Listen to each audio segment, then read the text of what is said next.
Selamat malam saudara. Pernyataan Jokowi bahwa presiden boleh memihak menuai kritik dan memicu polemik. Pasalnya meski tak langgar aturan, tak ada jaminan Jokowi tak menggunakan wewenang dan kekuasaan untuk memenangkan salah satu kontestan. Hal ini juga dianggap kontradiktif dengan pernyataan Jokowi yang meminta TNI, ASN, dan Polri netral dalam pemilu yang akan digelar bulan depan. Pernyataan Jokowi juga bisa dijadikan alasan oleh aparat pemerintahan dan kepala daerah untuk mengabaikan netralitas yang selama ini digembar-gemborkan. Kenapa Jokowi mulai terbuka mendukung salah satu kontestan? Benarkah ini dilakukan guna menaikkan elektabilitas salah satu kontestan agar menang satu putaran? Kita akan bahas bersama dengan sejumlah narasumber. Selamat malam dan selamat datang. M. Iqbal, jubir Timnas Anies Mohaimin.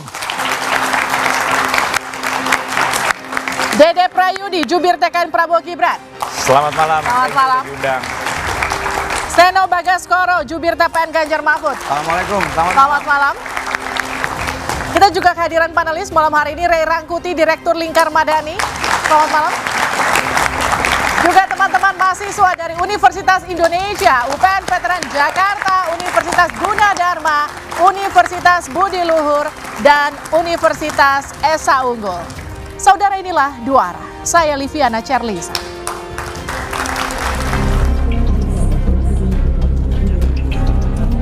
Ya, ini kan hak demokrasi, hak politik setiap orang. Presiden itu boleh loh kampanye. Presiden itu boleh loh memihak. Tapi yang paling penting waktu kampanye tidak boleh menggunakan fasilitas negara. Boleh, Pak. Kita ini kan pejabat publik sekaligus pejabat politik. Pernyataan ini dinilai aneh karena sebelumnya Jokowi kerap menggaungkan netralitas ASN dalam pemilu. Masyarakat bisa mencerna dan nanti menakar, menimbang pandangan tersebut. Karena sebelumnya yang kami dengar adalah netral, ngayomi semua, fasilitasi semua. Saya nggak ngerti konteks pemahaman Pak Anies. Saya duga Pak Anies nggak paham detail soal-soal seperti ini. Sehingga diksi yang disampaikan adalah mempertanyakan kenetralan. Sehingga apa yang disampaikan Pak Anies menurut saya malah justru absurd. Nah, sementara itu calon wakil presiden Mahfud MD dan Gibran Rakabuming Raka memilih tidak mengomentari pernyataan Jokowi. Mereka meminta publik agar menilainya sendiri. Ya enggak apa-apa, kalau presiden mengatakan begitu silakan aja, Anda mau ikut atau enggak, itu kan masalah. Ya itu biar masyarakat yang menilai aja ya. Kita fokus di sini dulu. Ya monggo kami hargai keputusan beliau ya. Pernyataan Jokowi soal boleh berkampanye asalkan tidak menggunakan fasilitas negara ini dipertanyakan. Pasalnya, saat menyatakan hal ini, Jokowi sedang menjalankan tugasnya sebagai presiden. Pernyataan presiden menyatakan bahwa saya boleh berkampanye, boleh mendukung, itu dalam saat apa? Saat menyelenggarakan tugas negara loh tadi itu. Tapi dia menunjukkan fasilitas itu tidak hanya yang tampak yang dia pakai, tetapi suasana, atribut yang dia gunakan, di sanalah letak powerful presiden. Dia masuk ke ruang pertarungan yang tidak lagi berimbang.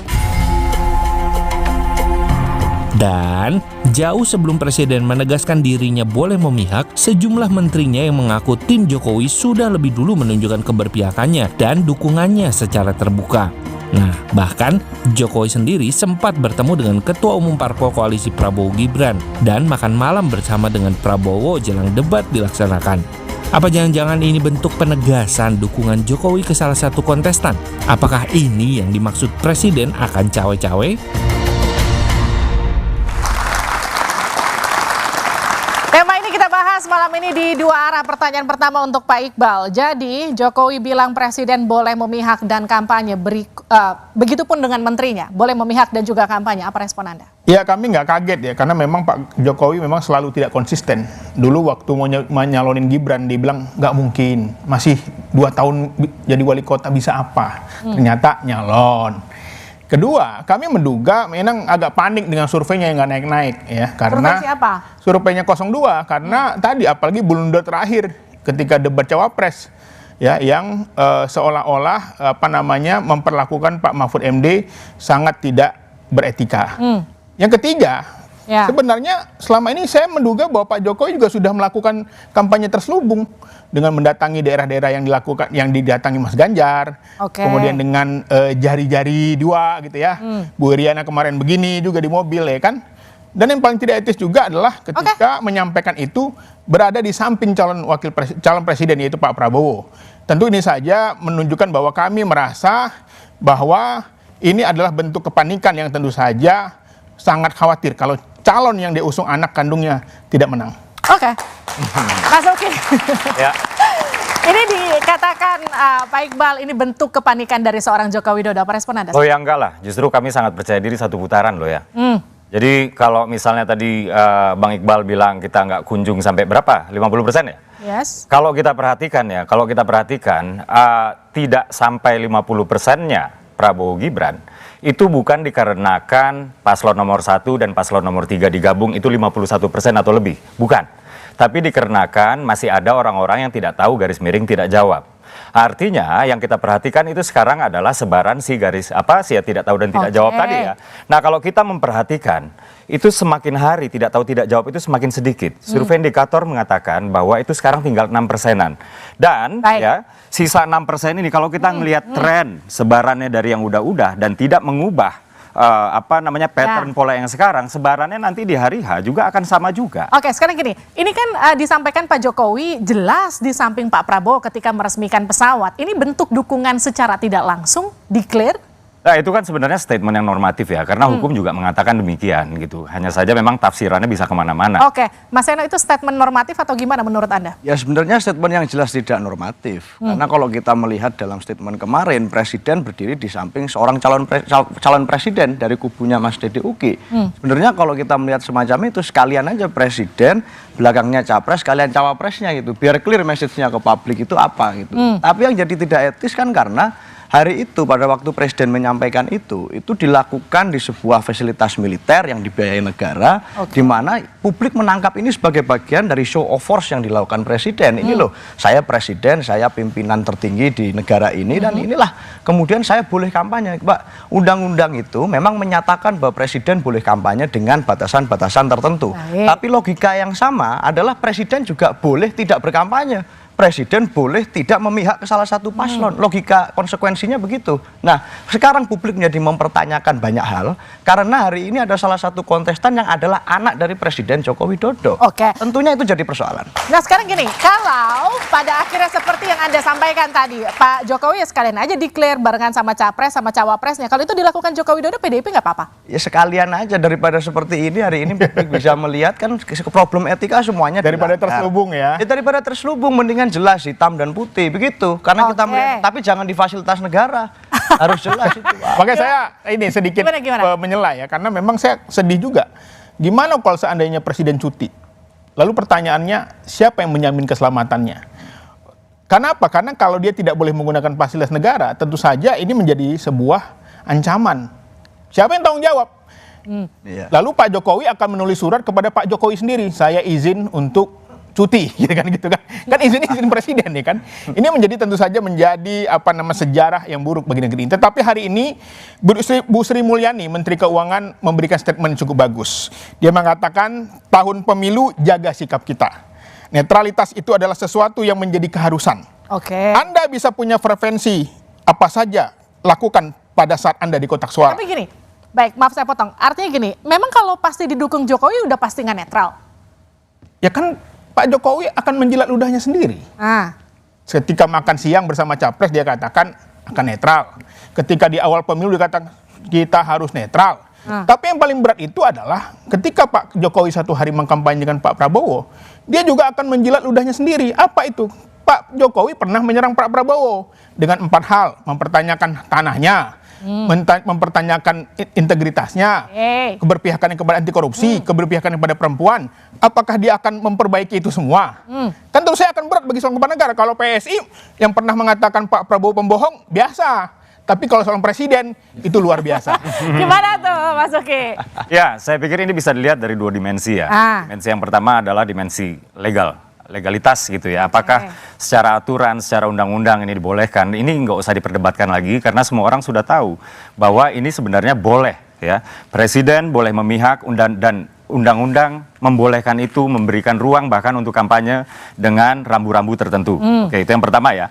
Lalu ada dimensi yang kedua. Dimensi yang kedua ini adalah dampak elektoral. Dan saya pikir inilah yang ditakutkan oleh kawan-kawan dari paslon 1 dan 3. Kenapa saya bilang kayak begitu? Karena survei indikator yang terakhir itu mengatakan survei seolah-olah udah yakin menang aja, padahal masih jauh. Bahwa popularitas Pak Jokowi itu sudah kembali rebound dan menuju sekarang 77%. Bukan menuju, bahkan sudah sampai 77% ya. Jadi hampir 8 dari 10 orang Indonesia itu puas terhadap kinerja Pak Jokowi. Gini, kalau tadi dibilang dan mereka takut bahwa kepuasan publik terhadap Pak Jokowi itu terkonversi kemudian menjadi elektabilitas kepada paslon yang bukan mereka. Sebenarnya kan itu aja yang jadi masalah. Dimensi yang pertama legalitas nggak ada masalah. Yang kedua adalah dimensi elektoral. Itulah yang mereka berupaya untuk tekan damage buat mereka. Oke, tapi gini, kalau tadi Seno sempat bilang, tapi itu show of force karena digunakan ketika Pak Jokowi sedang sebagai presiden di samping capres yang saat itu sebagai menhan. Iya, itu kan sebenarnya doorstop ya. Artinya itu wawancara yang langsung dihentikan oleh wartawan, kemudian Pak Jokowi harus menjawab. Tapi begini loh, kok kita bicara etika, menurut kami ya, yang tidak beretika itu adalah ketika Menko Polhukam menerima dan memfasilitasi audiensi dari sekelompok orang yang bernama Petisi 100. Menko Polhukam itu adalah pemimpin Petisi 100, di tingkat negeri yang ditunjuk presiden. Yang dimana diskusi pembahasan tersebut adalah pemakzulan Presiden RI. Menko Polhukam RI memfasilitasi diskusi tentang pemakzulan Presiden RI. Jadi itulah yang menurut kami itu nggak beretika. Kalau Mas Uki bilang katakan gini, yang show of force justru 03 bukannya 02 lewat Pak Presiden. Dan juga dulu misalnya, bukan dulu ya, kemarin beberapa minggu lalu atau minggu lalu ya. Kiai Maruf Amin sebagai cawapres kan diundang ke ulang tahunnya PDIP dan beliau mengacungkan 3 jari. Kita nggak permasalahin kok beliau mengacungkan. Ya Presiden Jokowi juga pernah kok teriak-teriak datang di forum beliau itu nggak dalam kondisi. Apakah kita kemudian merasa bahwa itu suatu yang Pak Maruf Amin itu nggak dalam kondisi cuti loh. Dan kenapa mereka nggak mempermasalahkan? Hari ini bahkan pendukung-pendukung paslon nomor 3 mengglorifikasi seolah-olah itu adalah sesuatu yang heroik. Oke, sekarang gini deh Pak Iqbal. Emang takut kalau didukung misalnya dukungan ke Pak Jokowi itu turun ke 02, 01 sama 03 takut ya? Iya, makanya inilah kadang-kadang tagline ini nggak sesuai ya. Katanya pemilih itu jujur, adil, damai, ya kan? Tadi pada faktanya keadilan itu masyarakat tidak mendapatkannya. Padahal dalam Sumpah Presiden harus jelas loh, harus adil seadil-adilnya. Ya, yang paling berat bagi seorang pemimpin itu adalah berubah-ubah. Hari ini bilang nggak nyalon, ternyata nyalon. Yang awalnya katanya tidak ada manuver. Yang paling berat itu adalah ketika rakyat mahasiswa nonton ngelihat, oh begini rupanya pemimpin itu. Dulu ya mengatakan Pak Prabowo tidak pro korupsi kebijakannya, mempertanyakan lahannya. Apakah itu akan ditelan lagi? Mengatakan, oh itu nggak benar itu statement saya yang dulu itu hanya gimmick aja, apa begitu? Yang berat bagi kita begitu ketika seorang presiden mengkampanyekan orang yang pernah sekarang dia serang. Pertanyaannya untuk Mas Uki, emang kalau didukung Pak Jokowi itu justru menguntungkan atau justru merugikan sih bagi 02? Iya, kalau misalnya kita lihat hitung-hitungan politiknya ya, Pak Jokowi ini adalah presiden pertama ya sepanjang sejarah Republik RI di mana ketika beliau mau berakhir masa jabatannya di periode kedua, tahun terakhir periode keduanya. Approval rate-nya itu masih sangat tinggi. Saya ingat sekali Pak SBY di tahun terakhirnya itu tinggal belasan persen. Sementara Pak Jokowi itu nggak pernah di bawah 70%, bahkan di bawah 75% aja itu cuma sebentar. Habis itu rebound lagi di atas 75%. Gini, kalau dibilang dukungan dari Jokowi ini karena panik, karena sampai sekarang elektabilitasnya masih belum 50%, jadi biar sampai ke 50%, itu responnya gimana? Ya enggak lah, tadi kan sudah saya katakan ya di awal ya, bahwa elektabilitas tidak sampai ke 50% itu bukan karena elektabilitas paslon 1 dan 3 ketika digabung itu di atas 51%, enggak. Justru mereka digabung pun elektabilitas Prabowo Gibran itu masih di atas mereka. Jadi gini pertanyaannya, jadi dukungan Jokowi itu demi Prabowo Gibran 1 putaran. Nanti dijawab saja dari luar.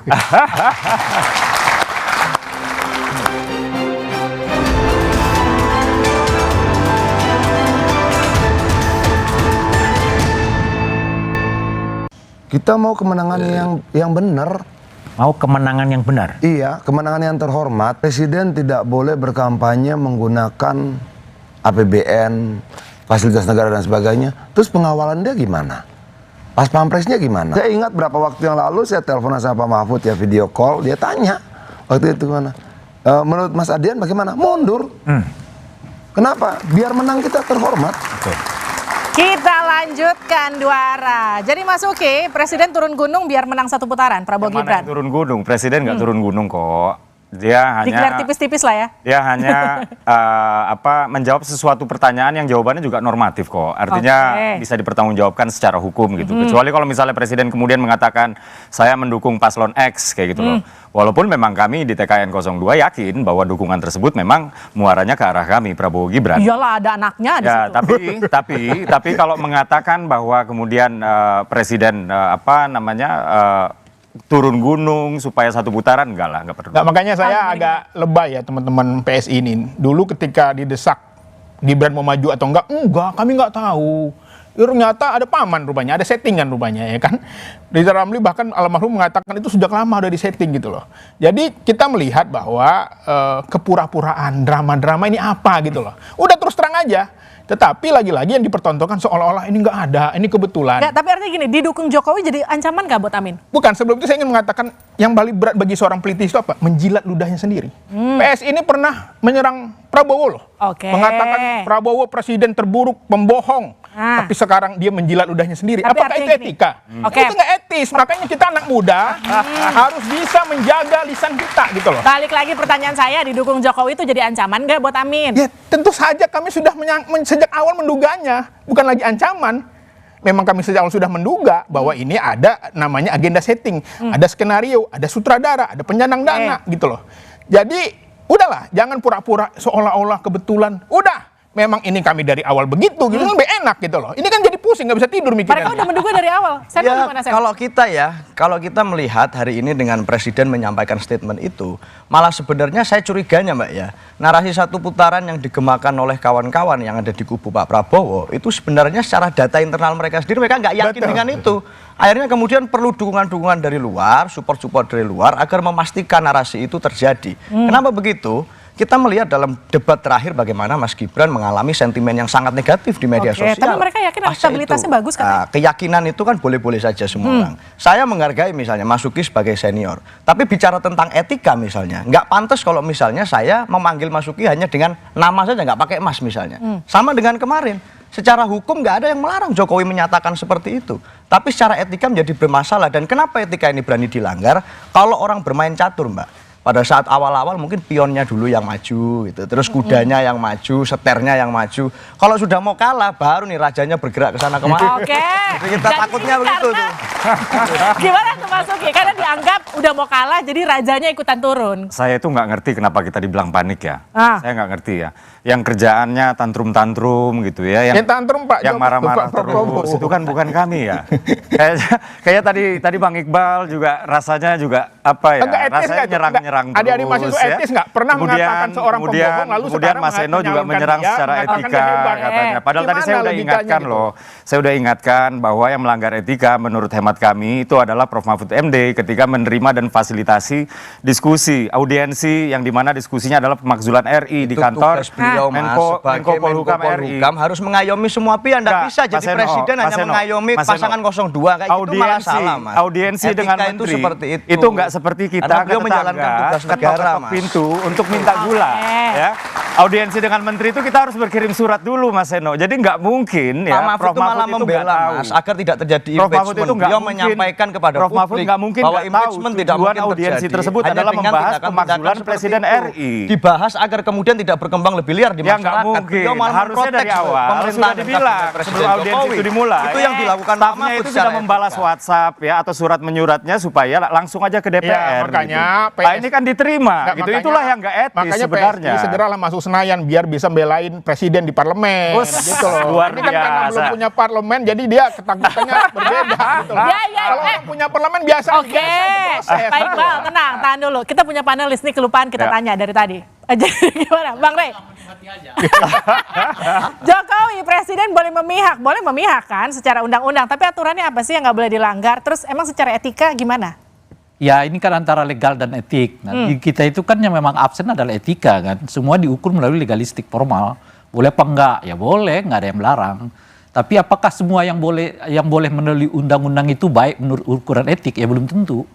Dan kalau saya menaikkan kaki di meja kan nggak ada larangan. Tapi jelas nggak etik kan. Semua orang mengatakan Anda nggak punya moral gitu.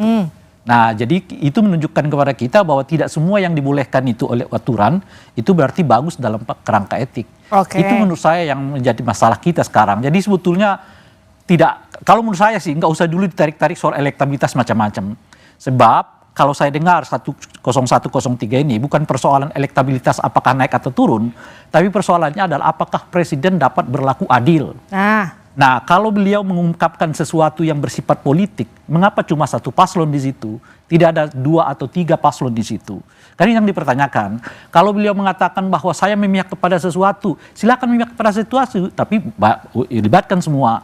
Mengapa presiden cuma hanya makan kepada salah satu paslon saja, tapi nggak mengundang makan yang lain? Makan malam kek, makan siang kek, macam-macam, supaya seperti ia lakukan waktu pertama kali dulu tiga-tiganya diundang.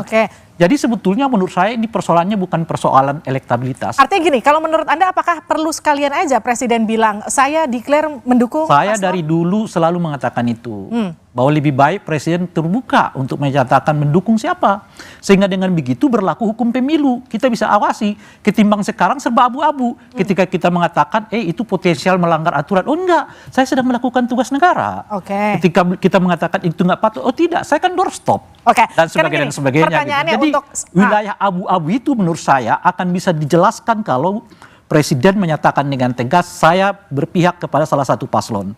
Dan saya akan mengambil cuti untuk berkampanye kepada mereka. Nah sekarang gini, kalau betul Pak Jokowi akhirnya declare mendukung 02, Mas Eno, yang ditakutkan tuh Jokowi efeknya kah? Atau yang ditakutkannya netralitas ASN, TNI, Polri juga ikut mengarah dengan instruksi Jokowi? Ya presiden itu kan kami maknai sebagai pemimpin tertinggi di Republik ini. Keberpihakannya harusnya pada bangsa dan negara. Kenapa? Karena dia menjadi role model utama dari banyak orang. Termasuk mereka yang menjadi bawahannya dalam hal sebagai panglima tertinggi komando angkatan perang bersenjata, termasuk TNI, termasuk Polri, termasuk ASN. Dengan menampilkan diri, presiden tampil di hadapan fasilitas militer dan menyampaikan statement politis, bukan statement kenegaraan. Yang dikhawatirkan kan akan terjadi yang namanya emotional bonding itu loh Mbak. Karena pada saat kita bicara seorang pimpinan tertinggi bicara, oh saya akan berpihak pada ini. Bawahan tanpa diinstruksi sekalipun pasti tahu arahnya ke situ. Bagaimana kita bisa mengharapkan adanya netralitas kalau pucuk pimpinannya kemudian menunjukkan sebuah sikap yang abu-abu tentang hal itu. Kami rasa menjadi contoh itu penting dan hari ini presiden tidak melakukan itu. Sama nggak kekhawatirannya, Mas Iqbal? Ya saya kira tadi, ini kan soal politik ya. Politik itu selalu berlindung di balik nggak ada pelanggaran hukum gitu ya. Padahal politik itu kan subjektif, tetapi masyarakat bisa merasakan. Ya hari ini isu-isu netralitas kita lihat.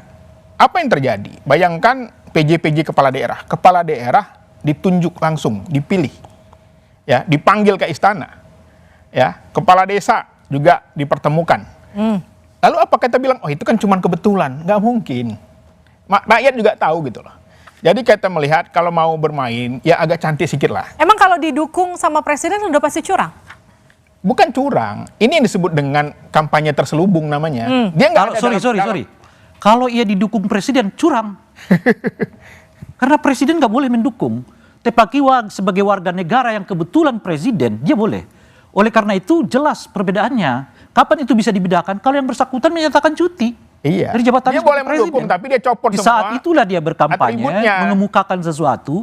Tapi kalau ia sedang tugas sebagai presiden, dia wajib netral.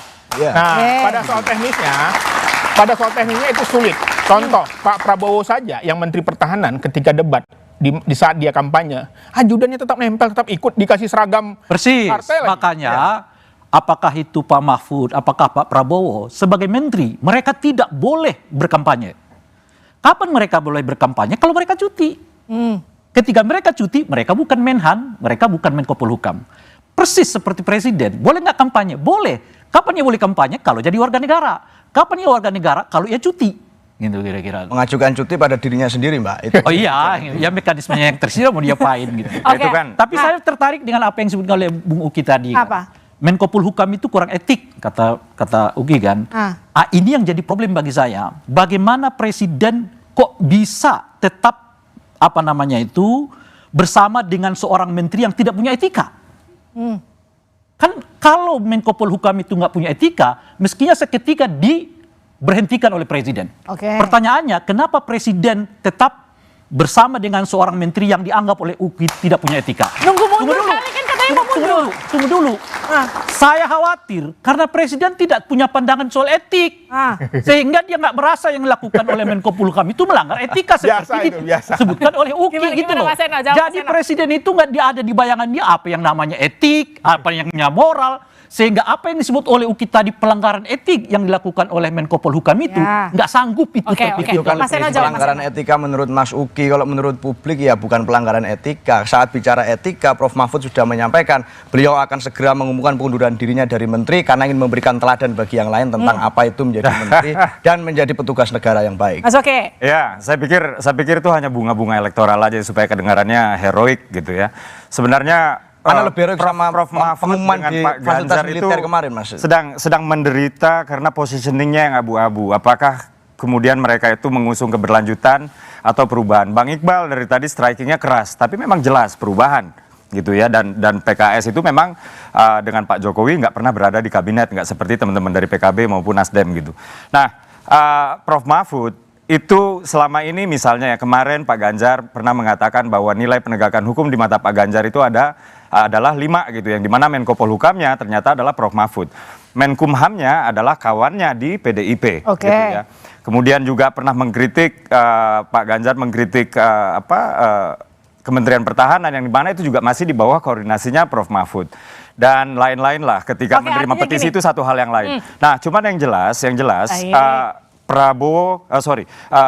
Pak Ganjar dengan Prof. Mahfud ini kehilangan positioning sehingga mereka merasa perlu Prof. Mahfud untuk keluar dari pemerintahan supaya positioningnya kuat. Saya mau melihatnya di situ tadi kan. Kalau menurut Bung Uki segala sesuatunya tentang Mahfud ini kan sebetulnya udah keluar jalur yang disebut dengan anggota kabinet kan. Sikapnya udah jelas-jelas berbeda dengan presiden. Memfasilitasi mereka yang ingin melakukan pemakzulan. Tapi pertanyaannya, mengapa sampai sekarang tidak diberhentikan? Itu yang saya mau tanyakan. Jadi lebih baik apakah presidennya cuti, menterinya semua mundur atau gimana? Nanti juga usai jeda.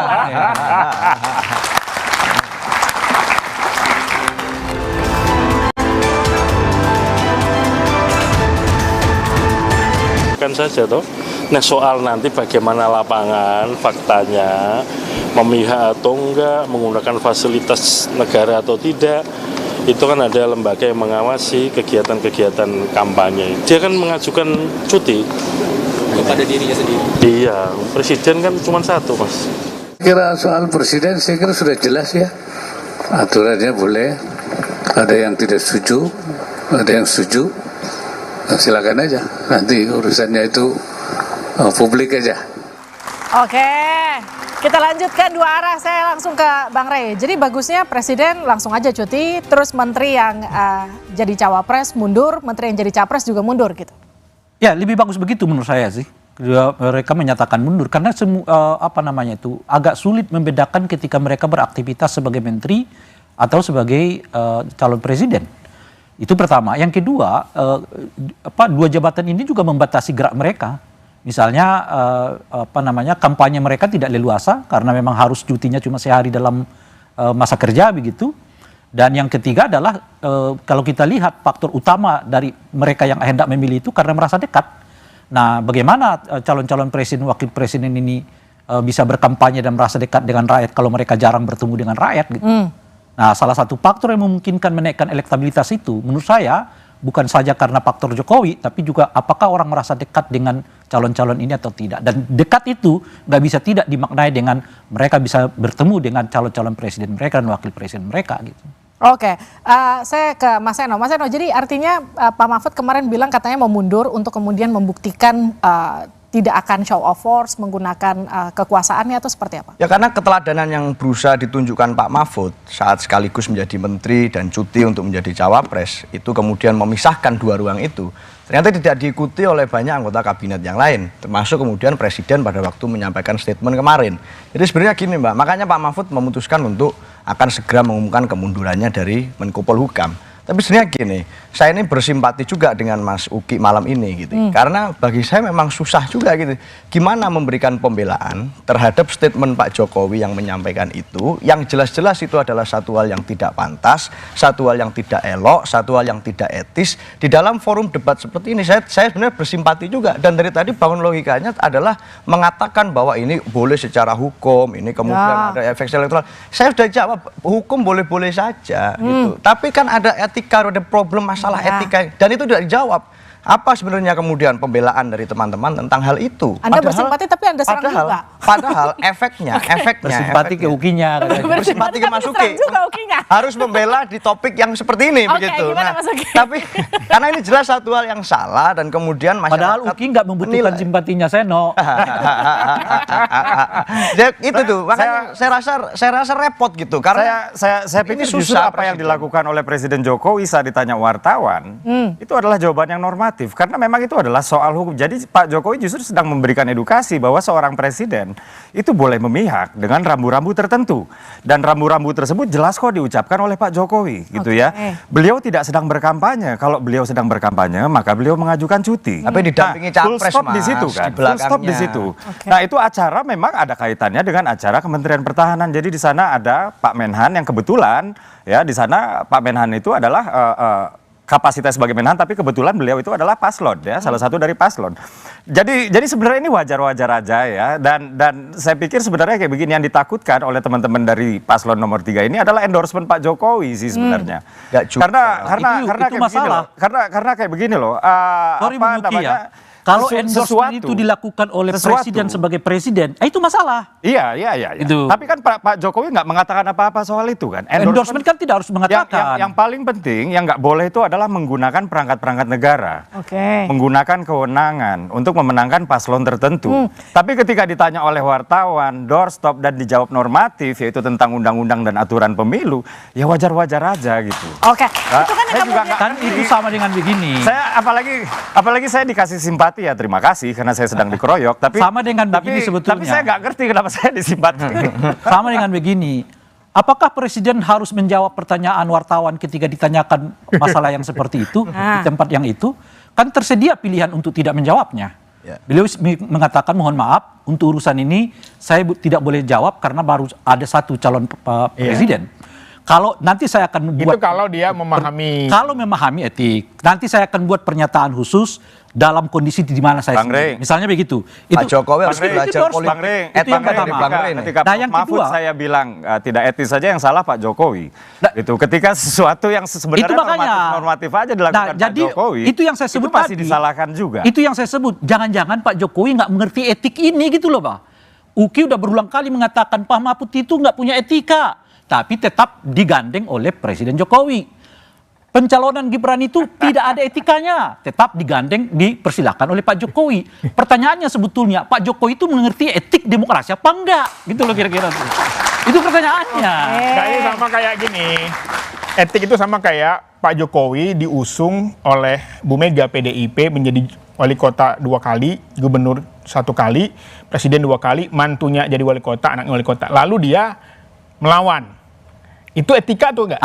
Lagi-lagi pertanyaannya, presiden ini mengerti etika demokrasi apa enggak? Sama kayak Pak Prabowo. Sama kayak sudah Pak Anies sampai orang meninggal dunia. Pak Anies kemudian sampai orang 64 juta pemilihnya meninggalkannya, lalu dia bilang saya demi bangsa negara saya pindah. Sama kayak Pak Anies ya. Sama kayak Pak Anies ya. Itu nggak melanggar hukum, tapi nggak etika. Pak Anies yang diusung oleh Bang Iqbal pernah mengatakan bahwa dirinya tidak akan nyapres selama itu Pak Prabowo itu masih 5 tahun. nyapres. Kalau dia nyalon terus, masa kita nunggu dia sampai tapi kemudian di statement itu kan nggak disebutkan tanggal kadaluarsanya ya. Enggak begitu. Jadi itu sebenarnya namanya nggak percaya diri. Jadi sama dengan orang yang diangkat sebetulnya diusung ketika nyapres. Saya begini Bung Uki. Kemudian ketika sama-sama nyapres, bagi saya begini pertanyaannya satu. Bagi saya begini pertanyaannya, kalau menurut Bung Uki tindakan Anies itu tidak punya etik, apakah tindakan Gibran sebagai calon wakil presiden yang memanfaatkan putusan Mahkamah Konstitusi yang dinilai oleh MK sebagai putusan yang cacat moral, itu juga etik atau tidak? Ayo jawab dong. Ini buat saya langsung dijawab. Iya, itu pertanyaannya. Loh. hukum menyediakan ruang buat itu, lakukan itu. Yang dilakukan, tunggu dulu Bung, yang dilakukan oleh Anies itu bahkan sebentar, Bang Rey. tidak Yang melanggar tidak etik hukum, adalah, hanya yang melanggar tidak etik etik adalah ketika ya Mas Gibran belum memutuskan untuk bergabung dengan paslon mana, tanggal 18 Agustus, Mbak Puan mengatakan bahwa kami akan mempertimbangkan Mas Gibran untuk menjadi cawapresnya Pak Ganjar. Kok lari dari pertanyaan, Thomas? Pertanyaannya Mas Gibran etik apa tidak? Kemudian Mas Gibran bergabung dengan Pak Prabowo, betul. Ini dipermasalahkan etikanya, padahal yang melanggar etika itu bukan Mas Gibran. Siapa? Yang melanggar etika adalah Pak Usman, Hakim MK. Pamannya, bukan Mas Gibran. Dan sidang MK itu tidak bisa membuktikan. Anda setuju? Ada intervensi di sana, Pak Rey, Bang Rey. Sidang MK hanya membuktikan bahwa ada ruang untuk intervensi dan harus dicatat sidang MK itu tidak memeriksa saksi. Anda setuju bahwa Paman Usman bersalah? Itu dulu. Dan setelah itu, Anda setuju nggak bahwa Paman Usman bersalah? Itu dulu. Saya selalu setuju dengan MK. Bukan. Jangan begini, Bang Rey. Jangan satu putusan MK Bang Rey setuju, kemudian yang lain enggak, hanya karena itu mengakomodir jangan kemana-mana. Pertanyaan saya sederhana aja, Bung Uki. Anda setuju nggak bahwa Paman Usman itu bersalah? Ya, dia melanggar etika. Melanggar etika. Jadi, Paman Usman kemudian ada putusan yang dibuat oleh dia itu dengan sengaja yang harus membatalkan putusan nomor 40 kemudian gugatan itu ditolak. Kita keluar dari situ.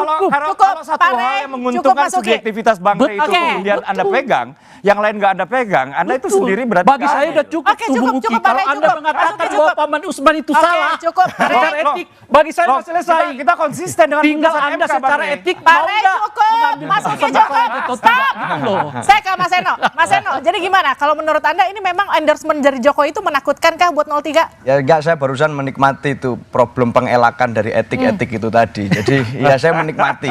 Tapi sebenarnya persoalannya satu, Mbak, etika itu bukan masalah boleh atau tidak boleh, tapi ini masalah baik atau tidak baik. Bukan hanya masalah benar atau salah, tapi masalah pantas atau tidak pantas. Nah, secara etika saya bilang, hari ini yang menjadi persoalan adalah karena yang melakukan pelanggaran semacam itu adalah keluarga presiden. Dan presiden yang kemarin menyampaikan semacam itu, tentu tidak ada sidang etik untuk membuktikan apakah presiden bersalah atau tidak secara etik dalam menyampaikan itu. Ada pada saat menjadi presiden. Kalau itu dilakukan oleh DPR, saat ini belum ada, Bang. Saat ini belum ada, tapi itu tidak etis. Nah, efeknya adalah beliau bisa kemudian menginspirasi teman-teman yang kemudian berada di bawah sebagai bawahan presiden itu untuk melakukan hal-hal yang untuk mencari kemudian simpati, mencari kemudian atensi dari presiden, kemudian mendukung paslon yang disupport oleh presiden secara referensi. Artinya Anda khawatir problemnya adalah dukungan ini kemudian efeknya akan memastikan ASN, TNI, Polri juga tidak akan netral? Bisa jadi, sangat mungkin seperti itu.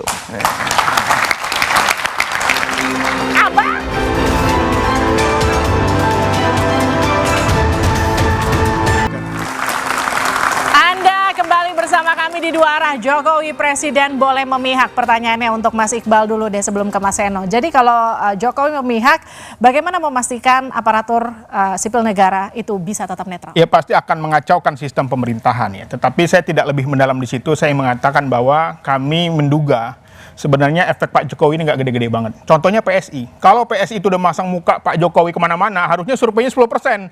Tapi sampai sekarang nggak lolos-lolos juga itu. Jadi sebenarnya itu kepuasan semu. Dibagikan sembako, baru disurvei. Ya wajar aja. Akhirnya surveinya tinggi gitu loh. Harusnya kalau PSI itu mengaku sebagai partainya Pak Jokowisme, harusnya surveinya 10%. Yang kedua, ini bisa juga kenapa surveinya nggak tinggi, gara-gara Pak Prabowo ini suka curhat kalau kampanye. Saya dihina, saya dikasih nilai sekian. Sementara Pak Anies mendengar rakyat. Makanya kalau kampanye itu jangan curhat, dengarkan rakyat. Supaya surveinya tinggi, jadi Pak Jokowi nggak perlu turun tangan. Mas Eno, pertanyaannya sama. Ya, terima kasih. Jadi saya rasa kalau persoalan netralitas ASN dan aparat, kita sudah sulit untuk mengharapkan apapun dalam proses nanti sampai ke sekian hari menjelang pemilu. Karena hari ini pun tidak usah bicara tentang pelanggaran hukum, tentang etika saja, mana yang harusnya disampaikan, mana yang tidak seharusnya disampaikan. Presiden tidak mampu membedakan itu. Dan akhirnya kemarin publik melihat itu. Saya merasa bahwa jangan-jangan ini adalah sebuah ungkapan di mana ada kekhawatiran di dalam kubu pendukung yang seafiliasi dengan Presiden Jokowi terhadap paslon yang mereka dukung. Jangan-jangan selama ini narasi satu putaran yang digaungkan di mana-mana hanya sebagai satu fantasi saja. Sehingga pada saat mereka melihat realita bahwa di survei ternyata di berbagai kampanye akbar Mas Ganjar Pranowo dihadiri oleh begitu banyak orang, kemudian Pak Mahfud kampanye tabrak profnya mantik semangat anak muda, Sleng ikut bergabung dengan Ganjar Mahfud, jangan-jangan ada kekhawatiran bahwa di etapa akhir ini kemudian narasi satu putaran itu hanya omong kosong saja bagi pasangan calon Prabowo Gibran.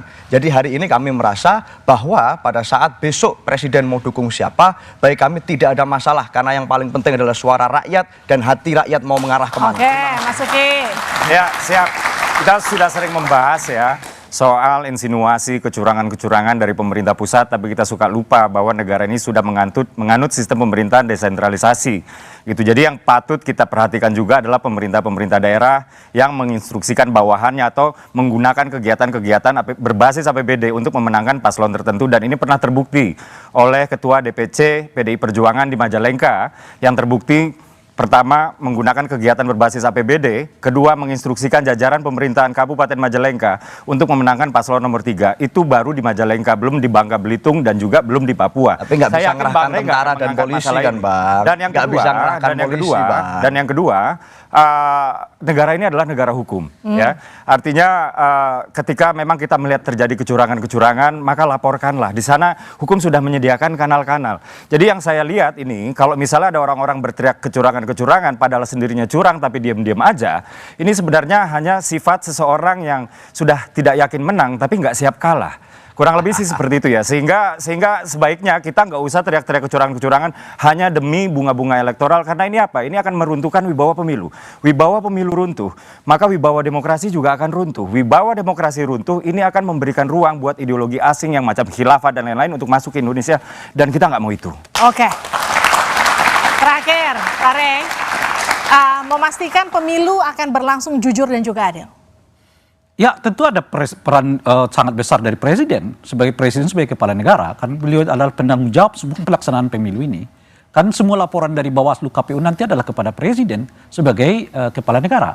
Oleh karena itulah sikap presiden sebagai presiden yang penanggung jawab pelaksanaan pemilu itu memang wajib netral.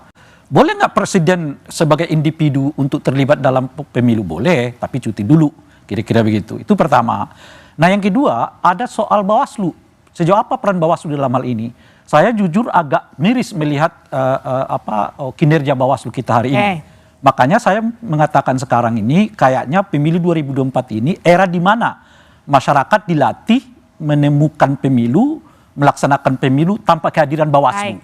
Kira-kira begitu. Nah, marilah secara mandiri sendiri untuk menanggulangi berbagai masalah yang berhubungan dengan pelanggaran-pelanggaran seperti tadi disebutkan oleh Bung Uki ya. Itu harus dicegah, mau di tingkat daerah, di tingkat provinsi, bahkan di tingkat presiden. Tentu untuk mencegahnya yang paling efektif itu presiden menjadi contoh terbaik dari seluruh aparatur negara. Tepuk tangan untuk semua narasumber saya pada malam hari ini. Saudara, seorang pemimpin seharusnya jadi panutan karena memberikan keteladanan baik dalam sikap, perkataan maupun perbuatan. Seorang pemimpin juga seharusnya bisa selaras antara yang diucapkan dan juga yang dilakukan agar tidak dianggap pelin-pelan. Presiden adalah kepala negara dan kepala pemerintahan. Dia bisa menggerakkan semua aparatur pemerintahan. Selain membawahi Polri, presiden juga membawahi panglima tertinggi. Meski tak ada aturan yang melarang, keberpihakan presiden tetap menyisakan kecurigaan karena tak ada jaminan Presiden Jokowi tak akan menyalahgunakan kekuasaan untuk memenangkan salah satu kontestan. Saya Liviana Cerlisa, tetap di Kompas TV untuk memperbarui informasi terkini seputar pemilu. Sampai jumpa.